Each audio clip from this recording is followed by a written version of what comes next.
In 1922, Harry Gisborne was assigned to the Priest River Experiment Station, and that really set off a chain of events that led us to the fire danger system that we have today.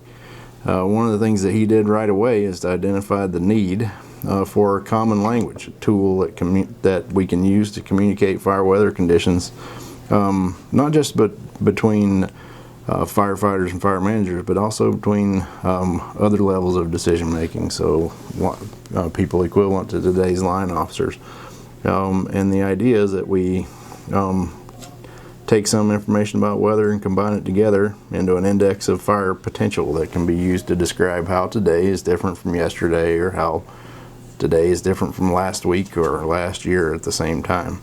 One of his inspirations was actually one of these simple meters that was used by Kodak to determine the speed of film that you needed to use for a particular application based on illumination and other factors, and they came up with this fire danger meter. Well, the fire danger meters became very effective. They were very popular, and they really helped to kind of characterize or classify conditions. But what happened is that as its success spread, there started to become local variants of these meters, and by 1958 there's at least 8 versions of the meters in use, and the whole idea of having a common language that applied the same everywhere started to diminish.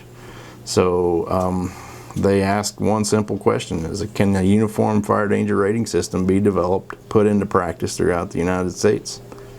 So shortly thereafter, in the early to mid 1960s, a group called the National Fire Danger Rating Research Work Unit was formed in Fort Collins, Colorado. And really what they wanted to do was leverage some of the new work by Dick Rothermel at the Missoula Fire Lab, who was working with others on developing a new fire spread model. And they wanted to use that fire spread model as the engine for a fire danger rating system. So out of that effort came the first national fire danger rating system.